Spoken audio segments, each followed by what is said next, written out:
世间所有的相遇，都是久别重逢。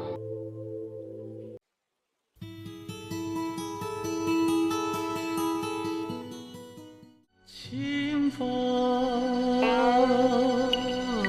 明月如怀抱。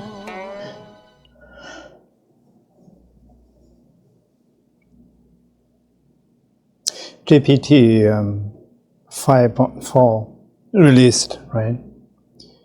More powerful, right? And DeepSeek V4 also released. Okay, probably slightly less powerful, but catching up pretty fast, right?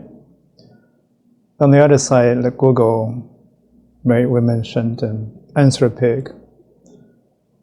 And Meta is going to push pretty fast, right? Alexander Wang, it is a formidable force to operationalize, to materialize some of the dreams, right? And also Elon Musk, right? One of the particularly interesting one, right?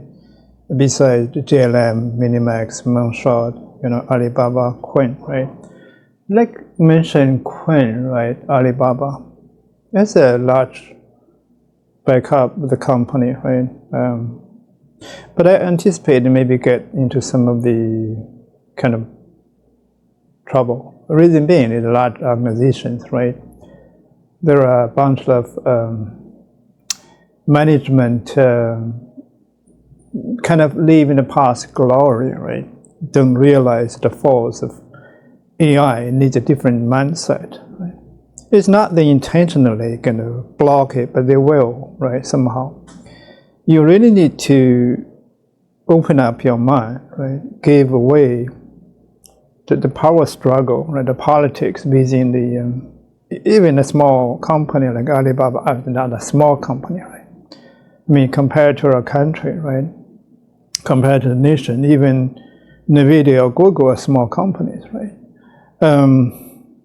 We live in the era or age, very exciting, right? There are so many things going on, okay? There are wars happening in various fronts, right? The Iran, in the Middle East, the Russia part, right? And between the US and China, obviously, right? I think who is the Prime Minister of Canada? Carney, right? Carney, yes. Carney is now doing a bit of maneuver on the world stage, try to demonstrate his skills, right? He's a pretty skillful politician, more like financier, But he, again, has a deep rooted elite mindset, if I may say that, right? It's not really a people person, right? Meaning that's not common people like me, right? And he have a very deep, what should I say, distrust or distaste. Love countries like China, right? That's very clear. Right? It is hard to change. It's not good or bad. It's how people grown up, they operate, right? But this kind of mental blockers, like what within the organization like Alibaba, is going to hurt them, right? If you occupy an office, top office in Alibaba, right, you have that mental blocker, you're going to damage the company, especially for the new critical few years of AI, like Coin as a model, they have promise, right? It's pretty powerful, but again, it's hard to expect too much, right? Because when they become kind of too good to be true, right, in the management eyes, they're going to try to manage it, right? The management, right? In a way, right?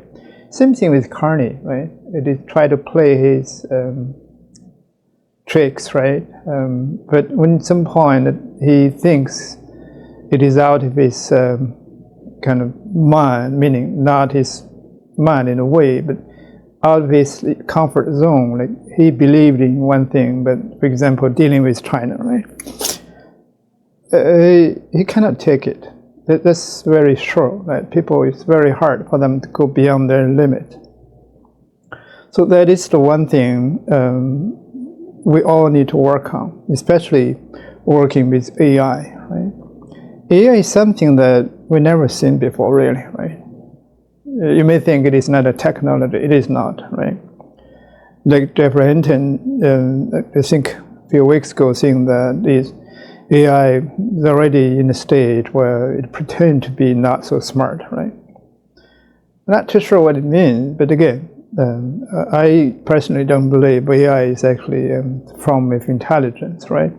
It is a form of intelligence, nothing compared to the human consciousness. It's too far away to go, right? When we say AGI, you know, it's probably a sum up of some point, a tipping point, a breakthrough, you know, from the large language model transformer into the multimodal, some vision language action, whatever you name it, or some sort of a world model, right? But still far away to go. But far away to go, you cannot, doesn't give you excuse to underestimate it. It is hard to not to think about AI. We live in such an era, right? What AI is critical. You know, each and everybody have their own answer, right? And how you're working with it is another big question, right?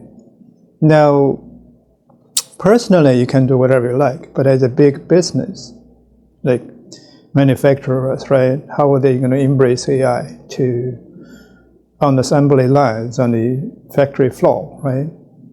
Agriculture, how are you going to embrace it? You know, scientific research. You know, another example, right?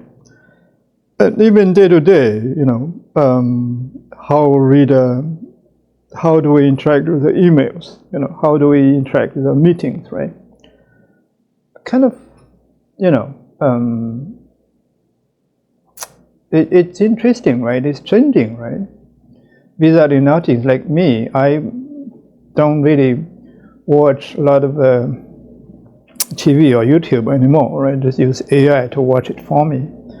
Does it really watch it? No. I mean, do I have time to watch all of those? No. But AI gave me the capability, right? At least expand my own world view faster, right? But of course, you lose some of the essence, right?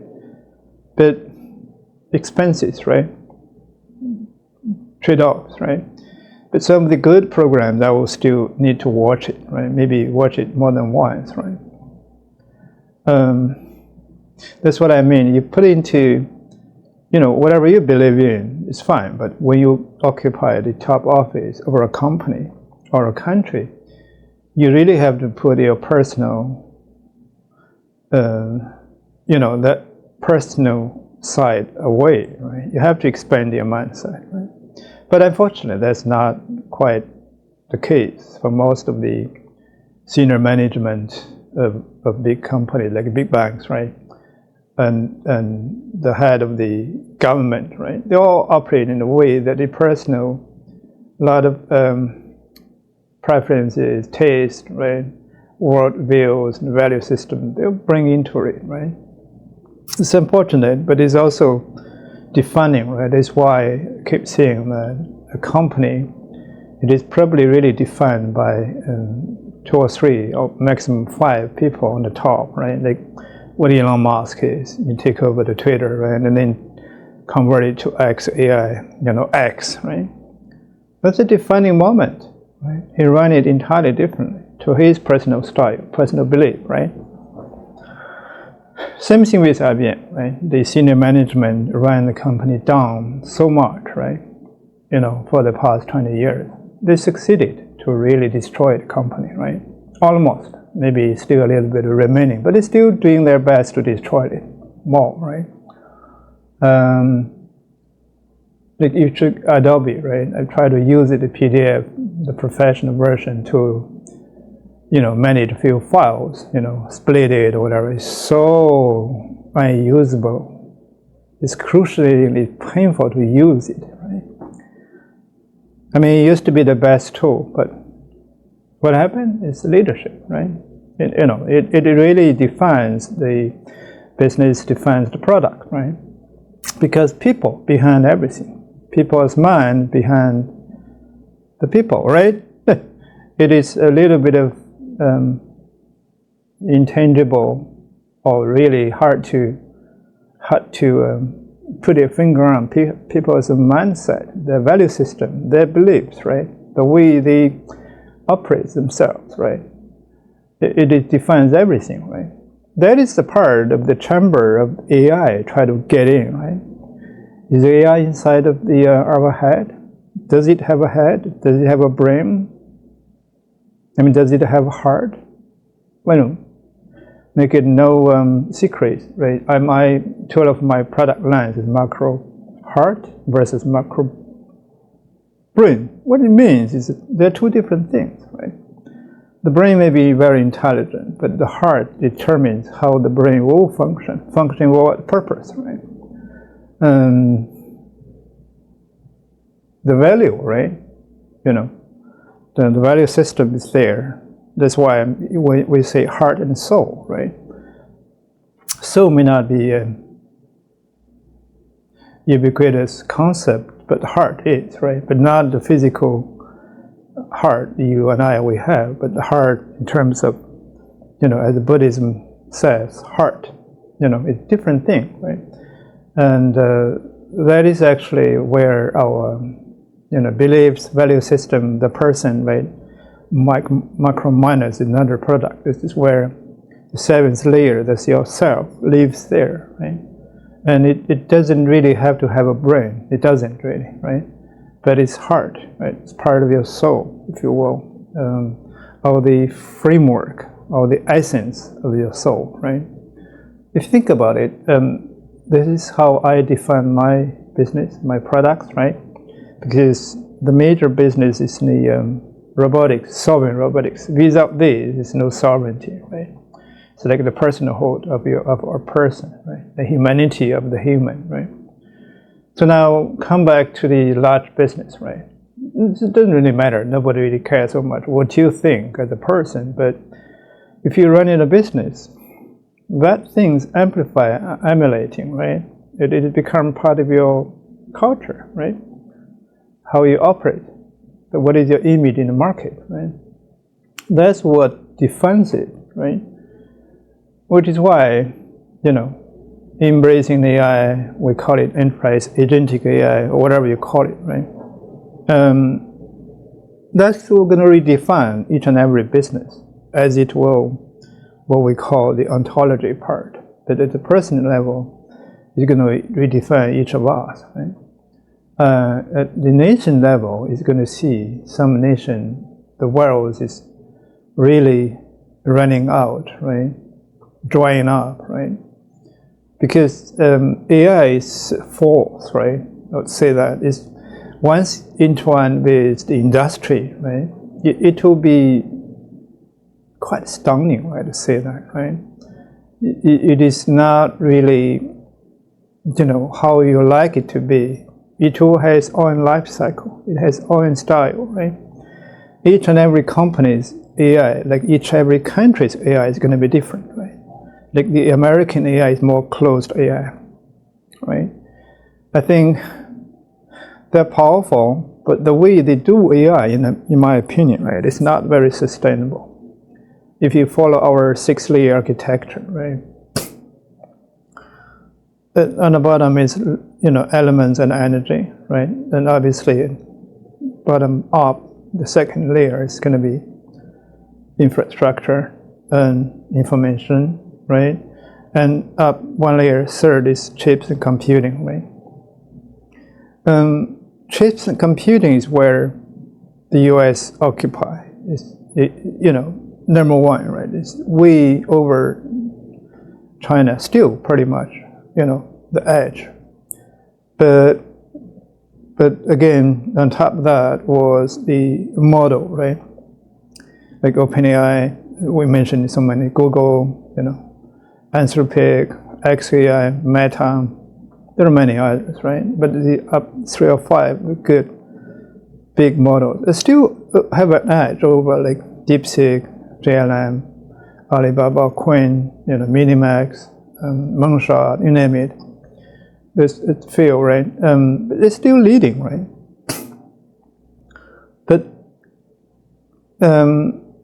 But on the application side, layer 5, that's where it's kind of getting lost, right? The reason being is not they don't like to do that. They don't have the industrial base anymore to really embrace AI, to do reindustrialization, which they should be.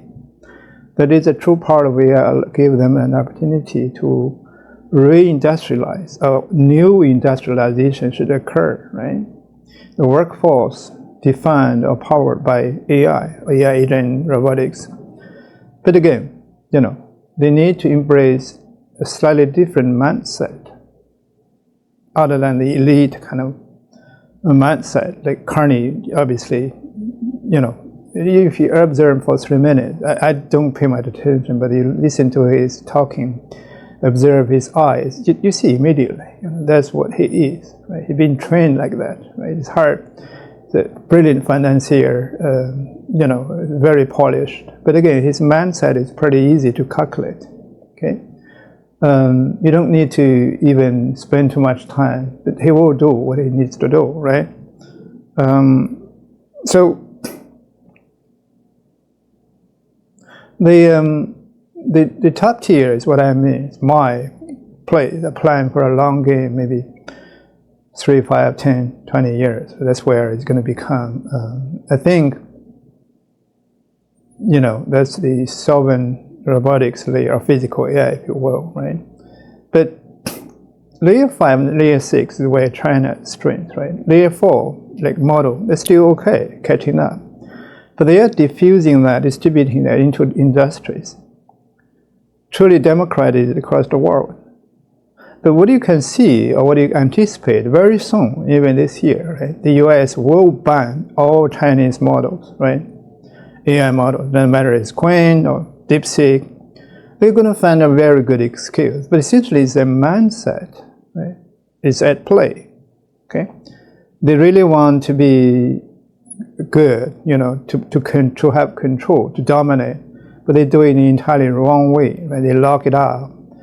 They villainize other model. They're seeing that DeepSeek stealing data or whatever is not good for national security. These are good reasons. It may be true, right? But again, a real war situation, it doesn't really help you if you do that. It seems to be you benefit in the short term, but in the long term, it will hurt you. Okay? I'm not sure if you understand the mechanics of war, right? If you do it that way, it is strategic error, right? Well, let's see. Let's see how will it play out or not, right?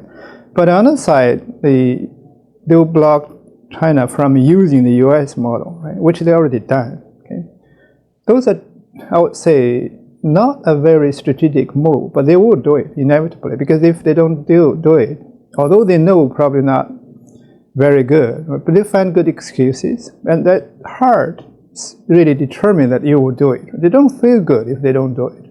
Okay, that's where we're in. So why I'm going through that, right? Because you look at the weakness at the bottom, right? The energy part, the element part, right? The energy especially, train the model, powerful model. The philosophy is stockpiling these high-end chips from NVIDIA. But where do you get the energy, right? You build a data center, you need a 1 gigawatt, right? What do you call it, right? What do you understand what it means? Like 500 population city, a mid-sized city in US. That's how they use 1 gigawatt, right? One data center will use this much, and they're going to build 100 such data centers. Why? Because the infrastructure in terms of how you distribute energy or preserve energy is not there, right? How do they do this sort of energy, make those energy?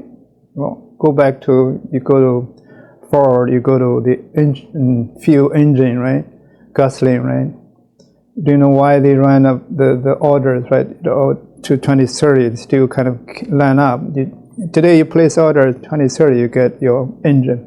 Why do you need the engine? Because you need to make electricity to power your pre-training or inference, right? If you don't have that, it doesn't matter how powerful your chips is or your model is, it wouldn't do anything, right? It would just collecting dust sitting on the shelf, right? That's the dilemma, right? It's a real challenge, right? But you don't fail it, but when you design anything, you should really have to be cognizant of that fact, okay? Because otherwise, your business strategy will likely to be not going to work out for you, right? So for large banks, for example, how do you select the vendors? Which AI model you're going to select? That's directly related to what I've been telling you in the past maybe 10 minutes, right?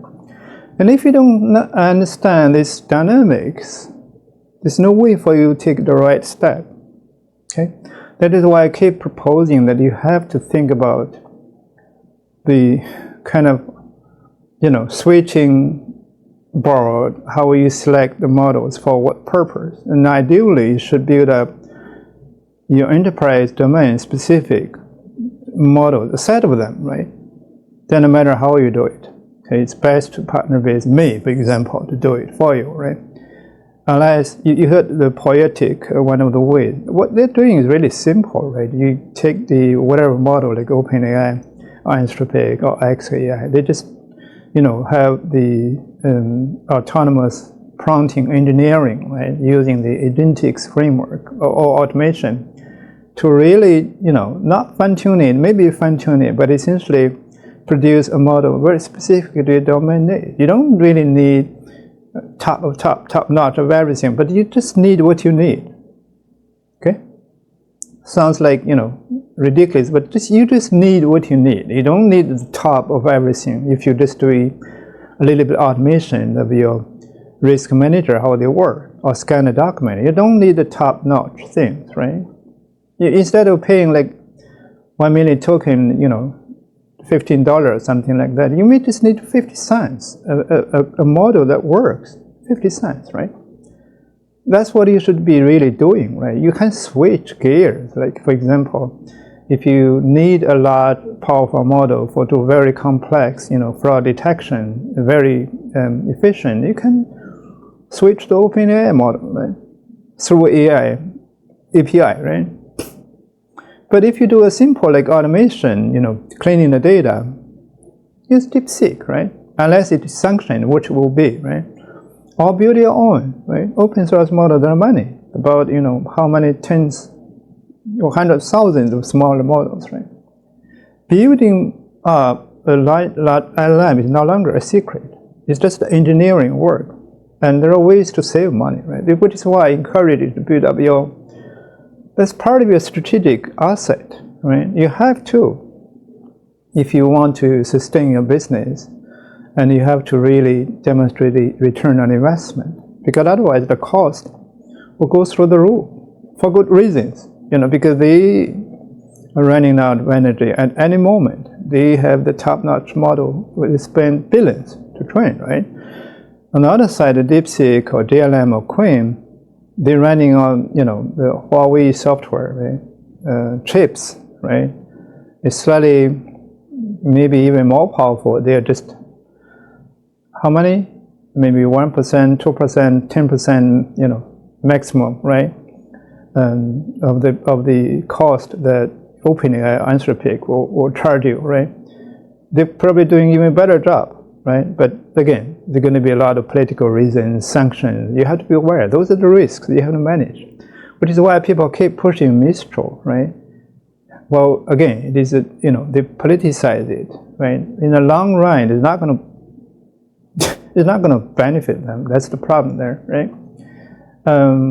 But again, people are people. They cannot go out of their comfort zone. It's very hard. It's not like live in a couch and step to the backyard. It's okay, but your heart, your value system, that world view, whatever that personhood in you, is very hard to say no to that, right?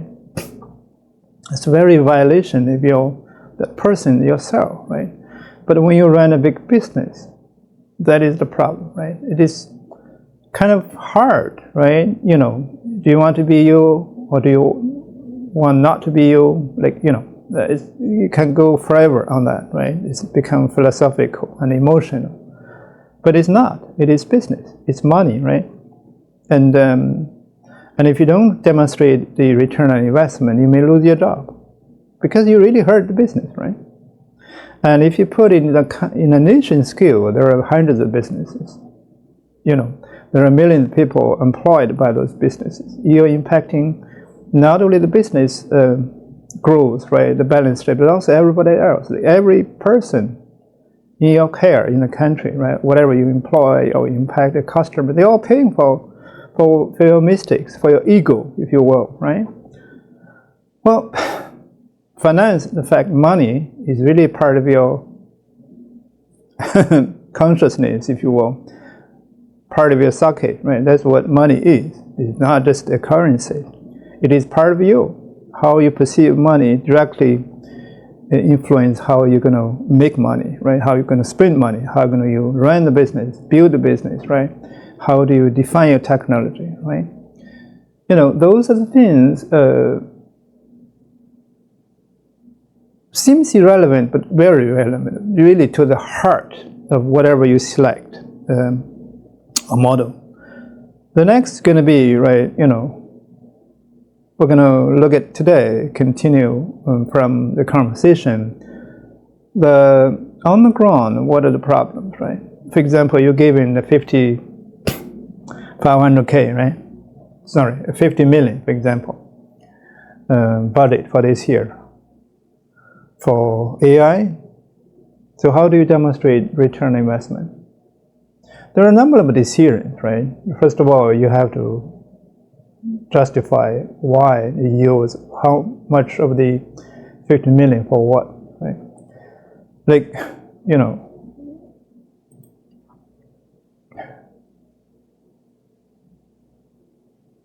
one of the problems is that you may spend hundreds of millions already in the past 10, 15 years, over a decade, right? What we call digitization, really to make your data clean and usable, right? And govern that properly for your business. But have you done that job? How many banks, how many big business actually succeeded? Maybe to a certain percentage, right? Maybe they can make a little bit of lake or data infrastructure work, right?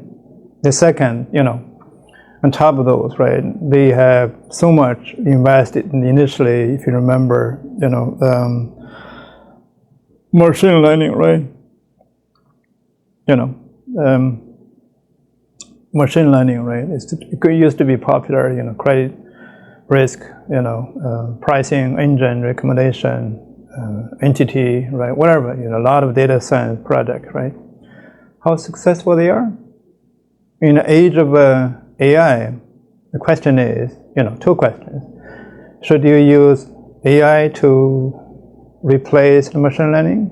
Meaning, do you want to take out your budget allocating, like, you know, you're supposed to give the machine learning part, right, the platform, the team, the program, like 30 million. But do you want to take out the 30 million and invest in AI in order to accelerate it? Oh, maybe not all of the 30 million, maybe 10 million out of it reallocated to AI. Would you do that? Why? And why not?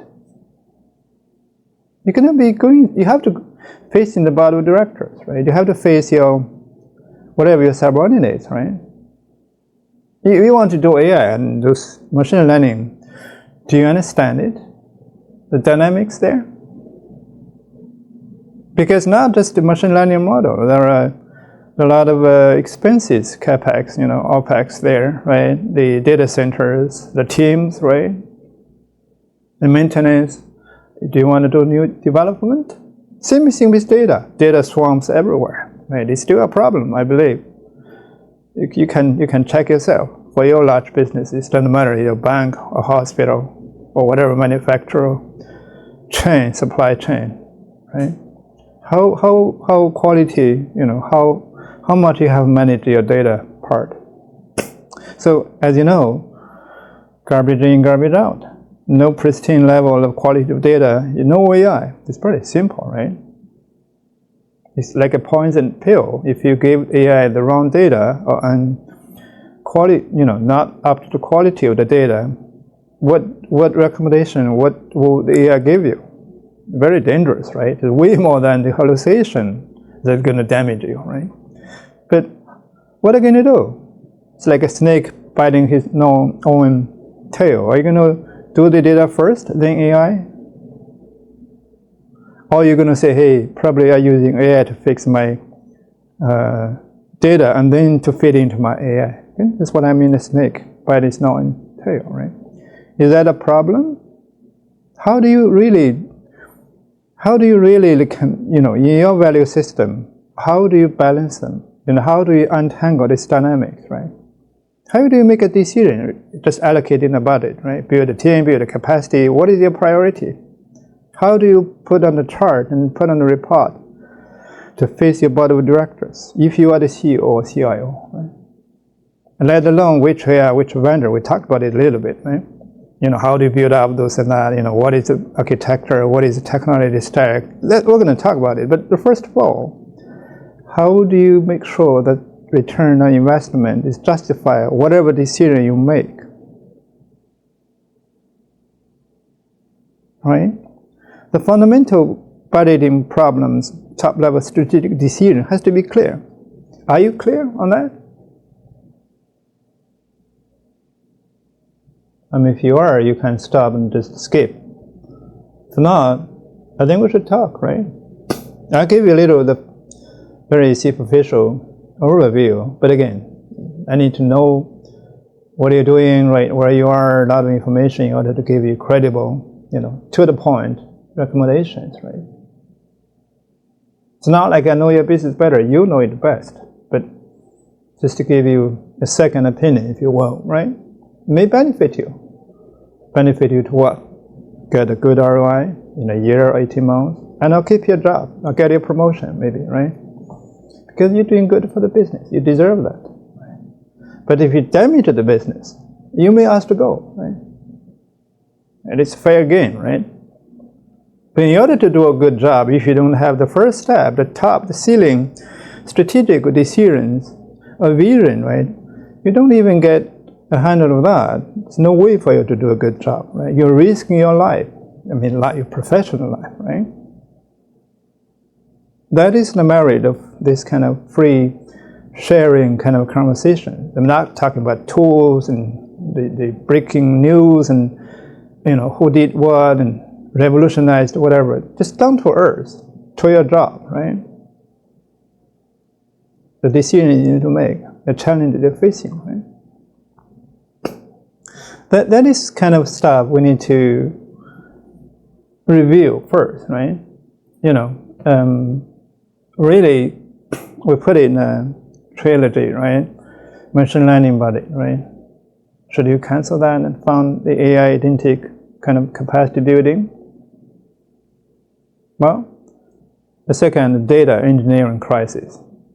Well, you need data, quality data, but they don't have it. What do? Stop the AI and do the data? The third, AI has a lot of risks. What are you going to do? What is the best way to approach it? I gave you the SAAFE. It's the foundation plus enabler. It's a full suite, okay? It has architecture, has framework, has foundational models, has the agentic kind of how to build up the roadmap, strategic transformation. But really, up to you how you select and use it in whichever way, right? But if you have a better way, use your way, right? Okay, I propose, MOE kind of approach, right? Open source model plus, right? And when necessary, use the closed kind of AI for better ROI, right? For really mitigate the risks, right? But you need to really understand the geopolitical dynamic, cybersecurity, It's not easy to grasp, right? Because AI is not just a technology. I keep saying that, right? Those are three kind of top decisions, strategic decisions you need to make, right? So very briefly, if you look at it, the machine learning budget, obviously, you need to understand there are 4 different uses, different business cases, right? You should not stop it, but you should manage it, right? You cannot just think the machine learning is still going to solve all your problems, right? Especially the old way of doing machine learning, you have to drastically change that, re-architect it, right? Using Agentic, the power part, right?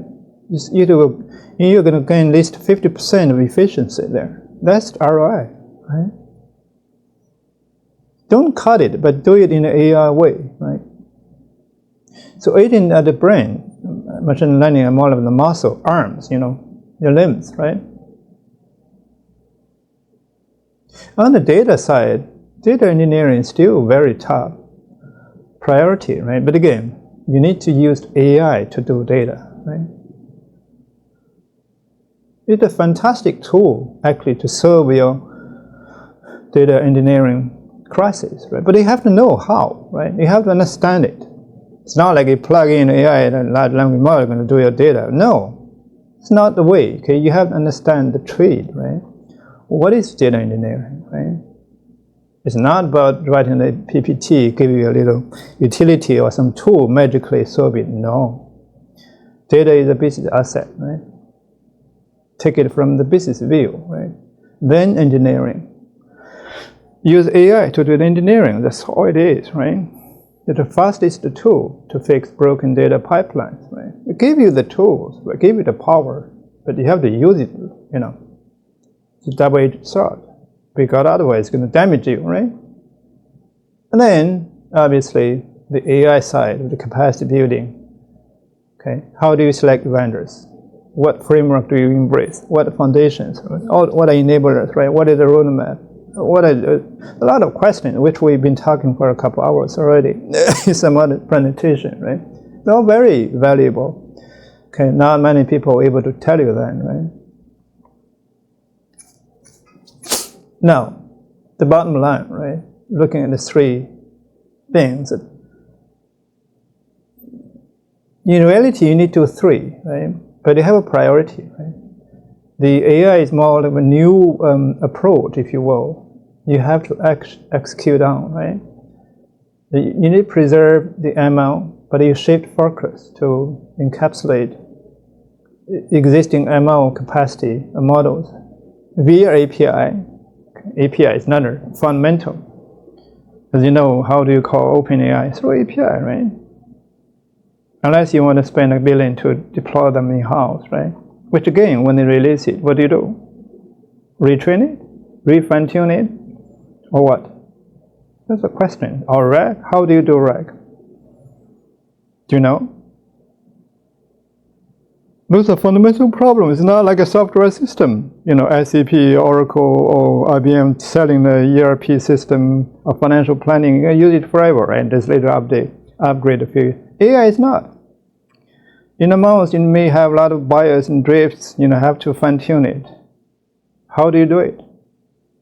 Call out the service? Of course, they will charge you. They will love you if you call them so frequently, right? You're going to pay through your nose, right? For very legitimate reasons. And in a way, they're going to use whatever your feedbacks, your data to train their own model and sell it for better profit. Higher price back to you, back to others as well, right? That's how they do business, right?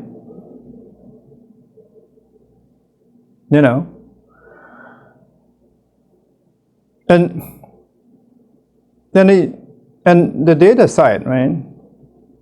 There are a lot of different dynamics. Like, we used to do lake houses, other have, the different proposals, that fabric for the finance, right? One lake, whatever those. Databricks is very advanced, unified catalog, one, whatever, is like universal golden truths. It's all kind of terminology, but down to earth. There has to be a federated way, but at the same time, you need a meta bridge and link them together, giving the enterprise agentic framework. That's very doable, right? You have to localize it, right? You try to combine all the streams, water, the rivers and lakes into a sea, and then you combine all the sea to be an ocean. Then you're gonna drown there, right? It's not the way to do it, right? You have to respect the world, right? The reality physically is they're distributed by nature, right? Okay, there are ways to, previously it's not quite possible to give the enterprise agentic AI. It is very easy, actually. That's the power of it, right? It's a force, right? Before we have electricity, it's hard to imagine, how do you have a light bulb like this, night like day? It is hard. It's a big problem, but now it's not at all, right? Anybody can flip the switch and get it, right? Not even many people think about that anymore, right? Right? Don't hog on the old problem, using the new tools, solve the old problems, right? See? Old problems were like when I was very small, right? I don't have electricity. I just using the oil bottle, right? You put a little something, right? Like a cotton. You just make a little, like a bean, right? We call it bean, right? It's very little light, right?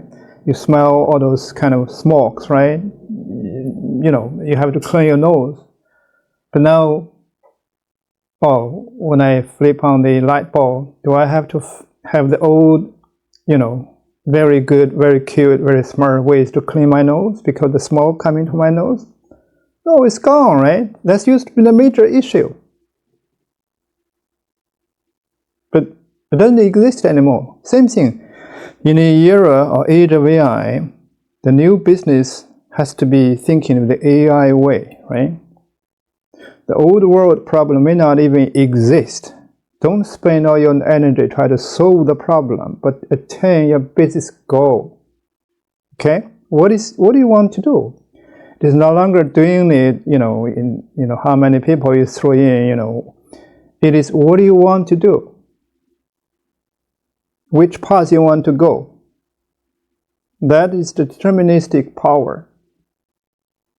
Like coding used to be, you have to hire a big team, doing debugging, fixing, production, release every month, 2 months, half year. But now, of course, you cannot just use it as if it is a magic. No, it's going to get hurt pretty badly. But if you use it properly, it can do it for you now. That's the power. The new way of doing it, you cannot use the old release cycle, all those change management to manage it, right? If you use that, you're not doing AI, you're anti-AI. You look at what Microsoft put it, Copilot Studio. That's anti-AI, okay? They just try to strangle it, that's all. I mean, of course, they don't realize it. It's not intentionally. Okay? It's the thinking, the leadership that determines that, right?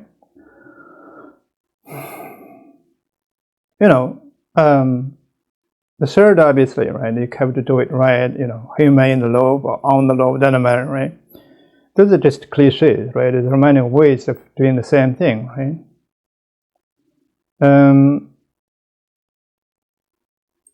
Yeah, that's what I try to show you, right? If you remember, I don't know if you read it, it's Notion, the software, right? The founder called Ivan Zhao, right?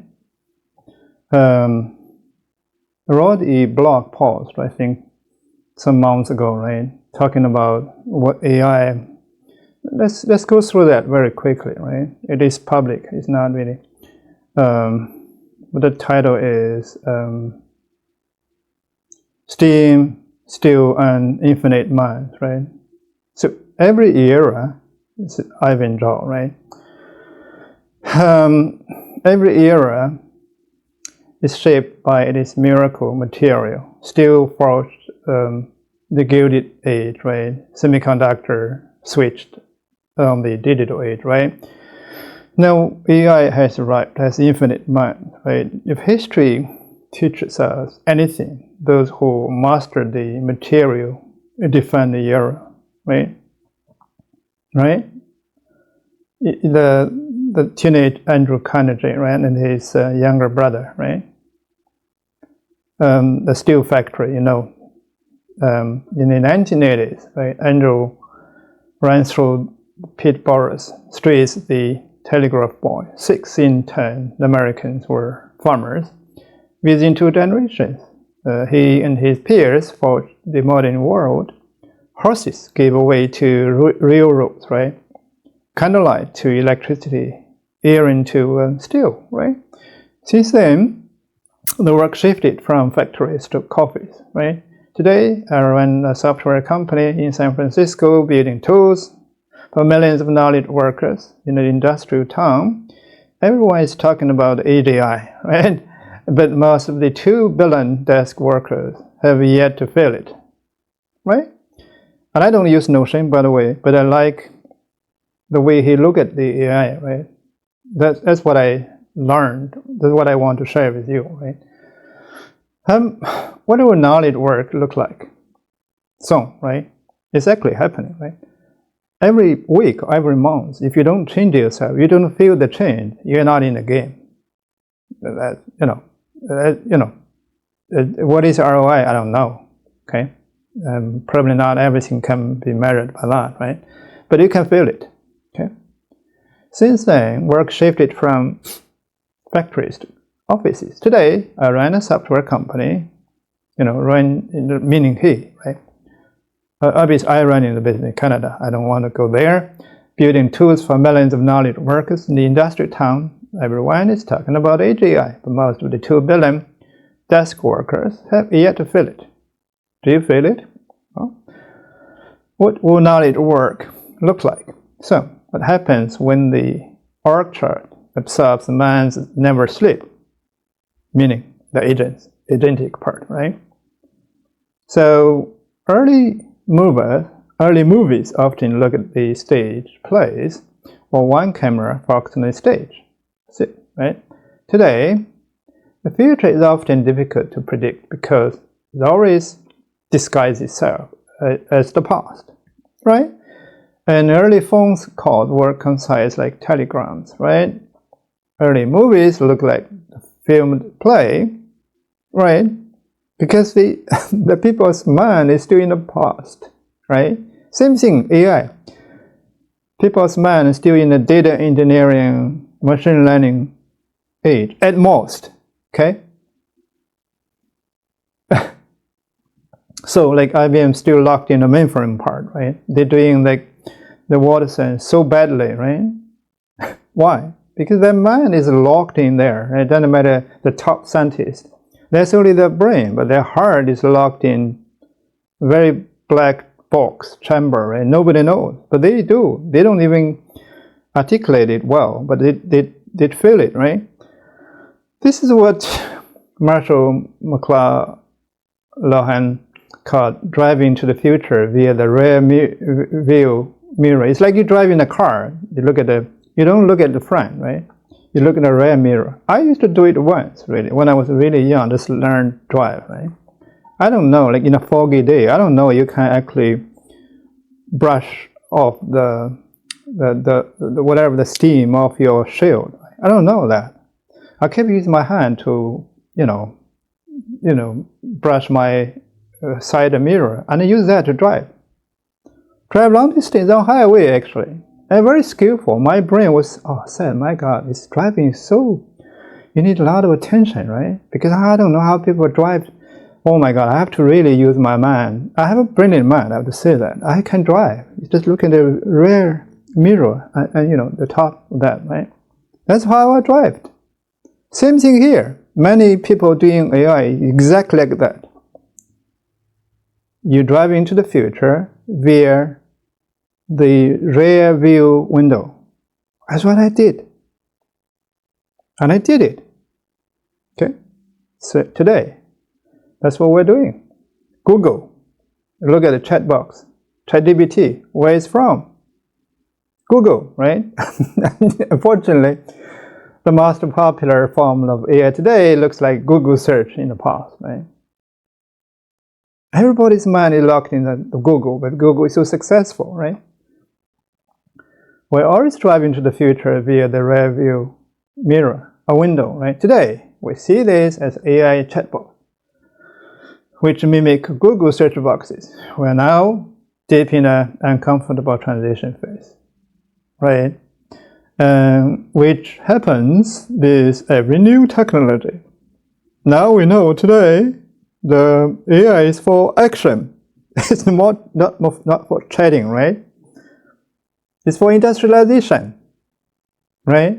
It's not for you write a poem or do a report or taking meeting notes. It's for industrialization. Again, if you remember my 6 layer, like Jinxing Huang keeps saying 5 cake. That's his analogy, not mine. Mine is a I Ching model. I don't know who is first, who is last, but that's I intuitively connect to it, right? The bottom layer is energy and elements like silver, rare earth, whatever you like, steel, fibers. Second is infrastructure and information. Information is deep in your mind somewhere. That's what I call information, right? You just hog on to it. That's what determines you. Your infrastructure, your meridians, your nerves, your brain cells, the neurons, they just do not communicate in the AI way. Okay, they communicate through like you drive in the car via the rear view mirror, and that's how they function. It's still the old infrastructure. Like today, they try to solve the energy, electricity problem, right? They build data centers, but they have, whatever the engine to do that, what do you call it? Energy, making electricity to power the data center, right? Of course, it takes too much to invest into the grid, high voltage grid and stuff. But that's what you should do, right? Look at China. That's how they did it. How sustainable if you keep building the neighborhood or somewhere the data center and using natural gas or whatever oil you dig out and keep producing energy? You're doing AI. Think about it. Is that not exactly the same thing? Yes. But in the top, like OpenAI, Anthropic, they're doing the same. They keep buying gas engines. Why? Because they need to make electricity, right? How sustainable is it? Okay. Now let's continue. Right? Today we see this as an AI chatbot, which mimic Google search boxes. We're now deep in a uncomfortable transition phase, which happens with every new technology shift. It's a paradigm shift. Okay. I don't have all the answers on what comes next. Okay, it goes through diffusion. Right? What's most difficult blocker is people's mindset. If you're a CEO or CIO of the company, watch out. Talk to yourself. Is your mindset going to determine whether you're going to lose the job or get a promotion? Damage the company or save the company? Nothing else. If you change your mind, open it, let fresh oxygen come in, you'll be the hero of the company. You save many thousand people's livelihood, give them a job. If not, the opposite. It's hard for you to even keep your job. That's what AI's power, but not AI's fault. So I don't have all the answers. Nor do anybody. So what comes next? But in the enterprise agentic AI part is what I can share with you through this little reflection of blog post by Evan Zhou of Notion, right? But I like to play with a few historical metaphors, like Evan, not me, to think about how AI can work at the different scales, from individuals to organizations to the whole economies, right? Individuals, from the bicycle to the car. As I said, the purpose I do the business is to redefine human ontology for business, and then the world. World is for the nation. Okay? 3 levels. Same thing. The first glimpse can be found with the high places of knowledge work programmers, right? My co-founder Simon was we call a 10+ programmer, but he rarely writes code these days.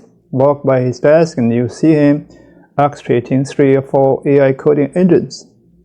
Think AI agents as I talk to you. Machine learning, data engineering, coding. That's a part of agentic AI. You should embrace it. Okay? But how? How do it safely? With justifiable return on investment. That's the real question. To you, if you are a CEO or CIO, you should be really, really interested in what I'm telling you. If you're not in the game, or you will very soon out of the game. Okay?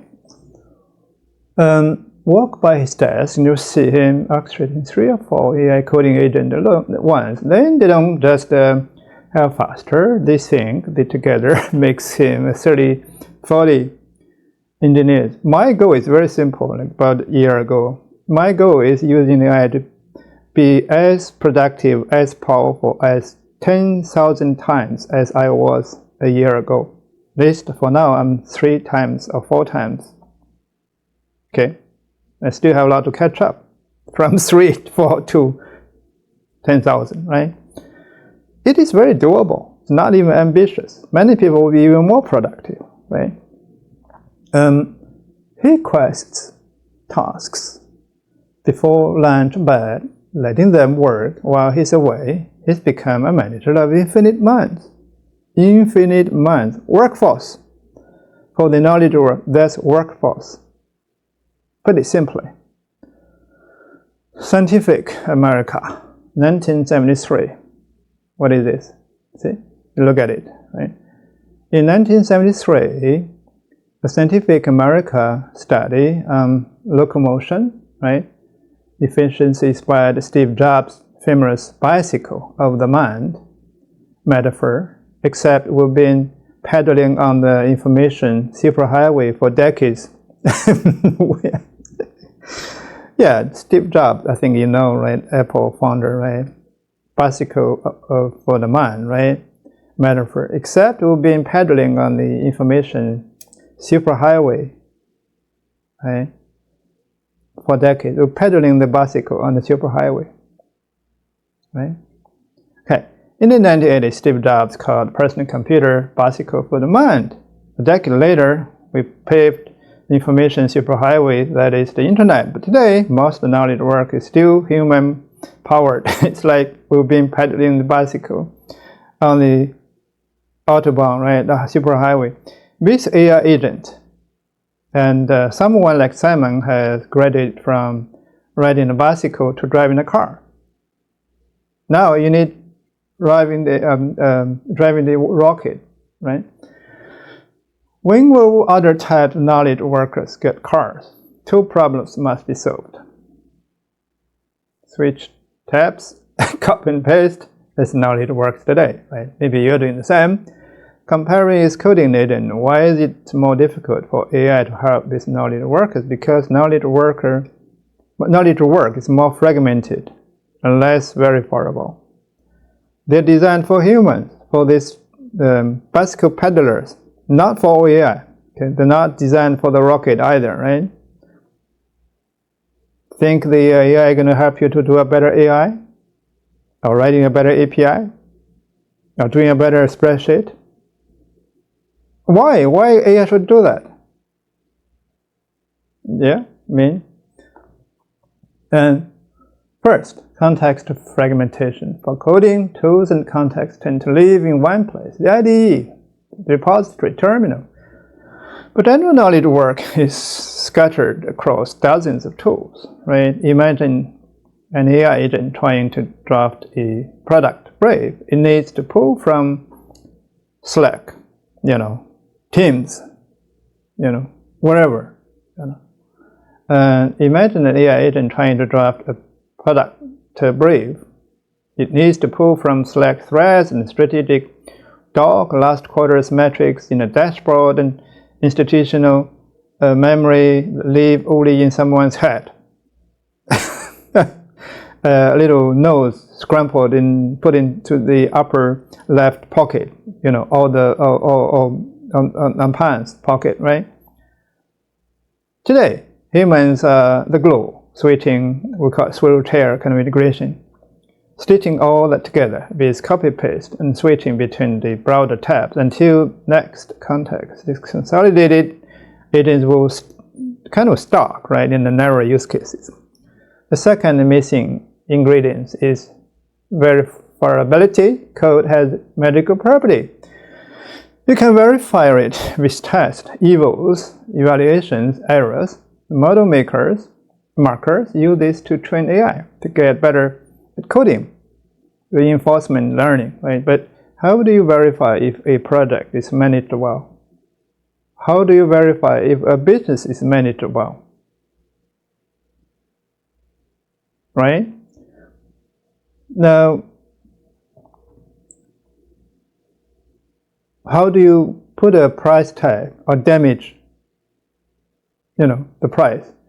If a CEO of a large bank using AI to empower the banking, like looking at rear view mirror in order to drive the car, how do you price it? The damage. Of course, he might produce a fantastic PPT, impress the board of directors, but because the board of directors also drive the car by looking in the rear mirror, I think that's what AI is. Right? You get a lot of credit from that, but because you're thinking alike. But how do you verify if a product is managed well, or if a strategic memo is any good? We haven't yet found ways to improve models for general knowledge workers, so humans still need to be in the loop to supervise, guide, and show what good looks like. Okay? The Red Flag Act of 1865 required a flag bearer to walk ahead of the vehicle while they drove down the street, repealed in 1896, right? An example of undesirable human in the loop. Human in the loop, human on the loop. Why? Why? Well, look, the red flag. Programming agents this year taught us that having a human in the loop isn't always desirable. It's like having someone personally inspect every board on a factory line or walk in front of a car to clear the road, right? Okay. Show you once again, right? That's human in the loop or human on the loop, doesn't matter. We want humans to supervise the loops from a leveraged point, not be in them, right? When context is consolidated and work is verifiable, billions of workers will go from pedaling to driving, and then from driving to self-driving, right? Organizations still under steam. Companies are a recent invention. Today, they degrade as they scale and reach their limits because a lot of communications. That's how information flows, right? I keep saying infrastructure and information. What is the weight that an organization has to carry? All the information. Everybody has a secret. You know, everybody has a strategy. Everybody has an idea. Right? Everybody has a schedule. Every day we have a lot of meetings. I don't know what we're talking about. We have a lot of meetings. Right? That's work. Okay, this organization chart for the New York and whatever railway, 1855. The modern corporation, an org chart, evolved with the railroad companies, which were the first enterprise and need to coordinate thousands of people across great distances. A few hundred years ago, most companies were workshops of a dozen people. Now we have multinationals with hundreds of thousands. The communication infrastructure, human brains connected by meetings and messages, buckles under exceptional load. We try to solve this with hierarchies, processes, documentation. But we've been solving an industrial scale problem with human scale tools, like building a skyscraper with wood. You cannot. What do you need? Steel. AI is the new steel. Okay? Two historical metaphors show how future organization can look different with new miracle material. A wonder of the steel, right? The Woolworths building was the tallest building in the world upon completion in New York, right? 1913. The first is steel. Before, steel building in the 19th century had a limit of 6 to 7 floors. Iron was strong but brittle and heavy. Add more floors and the structure collapsed under its own weight, right? Steel changed everything. It is strong yet malleable, right? Frames could be lighter, walls thinner, and suddenly building could rise dozens of stories. New kind of buildings became possible. AI is still for organizations. It has the potential to maintain context across workflows and surfaces, decisions when needed without the noise. Human communication no longer has to be the load-bearing wall. The weekly 2-hour alignment meeting becomes the 5 minutes async review. The executive decision that required 3 levels of approval might soon happen in minutes. Companies can scale, truly scale, without the degradation we've accepted as inevitable today. It's a brilliant metaphor, right? Look, a mill is water will to power its operations. Water was powerful but unreliable and restricted mills to a new location and seasonality, right? The second story is about a steam engine. At the beginning of the Industrial Revolution, early textile factories sat next to rivers and streams and were powered by water wheels. When the steam engine arrived, factory owners initially swapped water wheels for steam engine that kept everything else the same. Yeah, again, I talk about Carney, right? You can see that it's going to happen, right? And productivity gains were modest, right? You can do a little show in China, India, Japan, or anywhere, right? But again, your mind is still the same, right? They're not going to change a lot, right? The productivity, whatever the gain to the country is going to be very minimal, unless you open your mind, right? Okay. The real breakthrough came when factory owners realized they could decouple from water entirely. They built larger mills closer to workers, ports, and raw materials, and they redesigned the factory around steam engine. AI native company designed the company around the new force, like steam, like electricity, right? And steels, the whole structure. And they redesigned their factories around steam engines. Later, when electricity came online, owners further decentralized away from a central power shaft and placed a smaller engine around the factory for different machines, right? Productivity exploded, and second industrialization really took off. Okay, look at it. In 1835, engraving by Thomas, right, depicts the textile company in UK, Lancaster. It was powered by steam engines, right? We're still in the swap out the water wheel kind of phase, right? AI chatbots bolted onto existing tools. We haven't reimagined what organizations look like. When the old constraints dissolve, a new company can run on infinite minds that work while you sleep. At my company, Notion, meaning Evan John, right?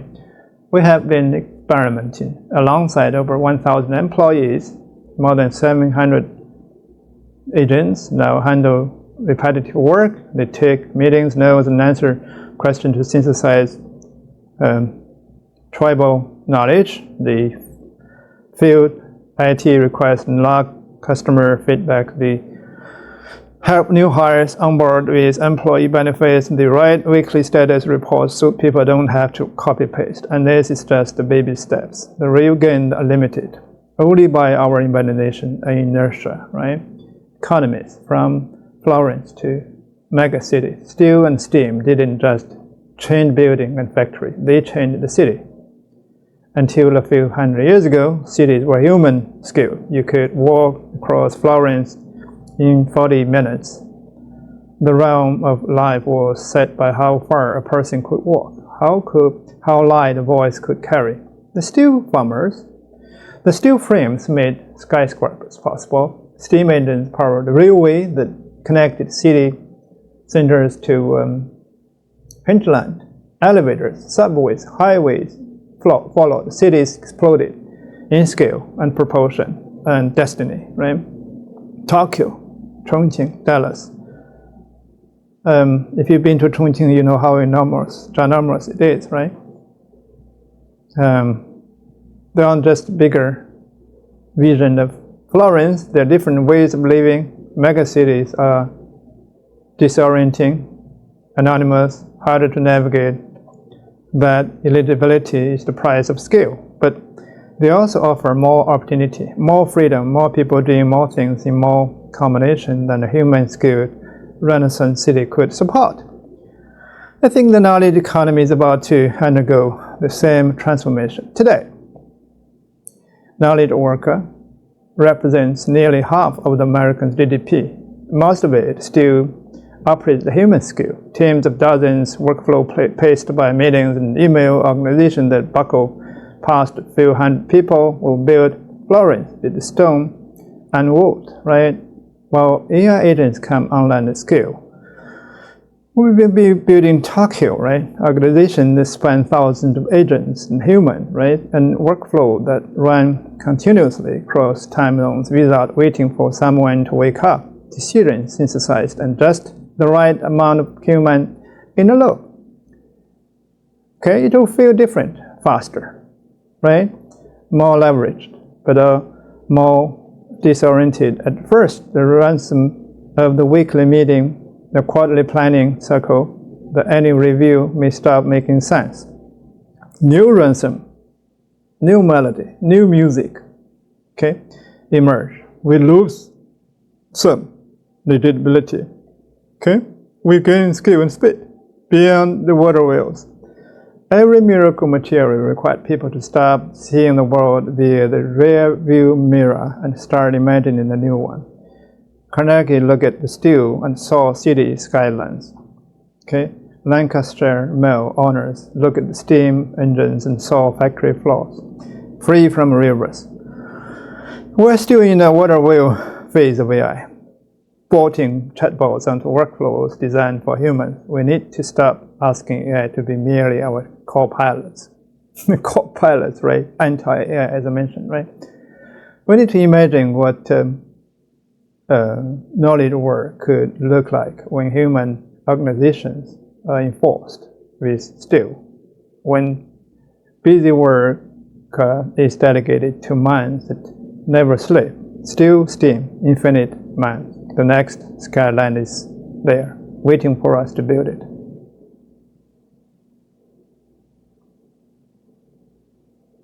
It's a good read, I would say that. Well, for today, I'm going to leave you as that, right? Let's go back here. The most telling part is human in the loop, okay? That's what you mean by human in the loop, right? A co-pilot, right? Think about it. The theme we're talking about is enterprise agentic AI, strategic roadmap, what we call what I call sovereign agentic AI foundation and enablers, or engineering, whatever you call it, right? This not only architecture, not only framework, not only building the foundation models and having all these agentic the accelerators, whatever you call it, right? But also a strategic transformation roadmap, right? We're going to come down to that, but first of all, you have to understand the reasoning, the why, and then the how, okay? Thank you.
人生几何？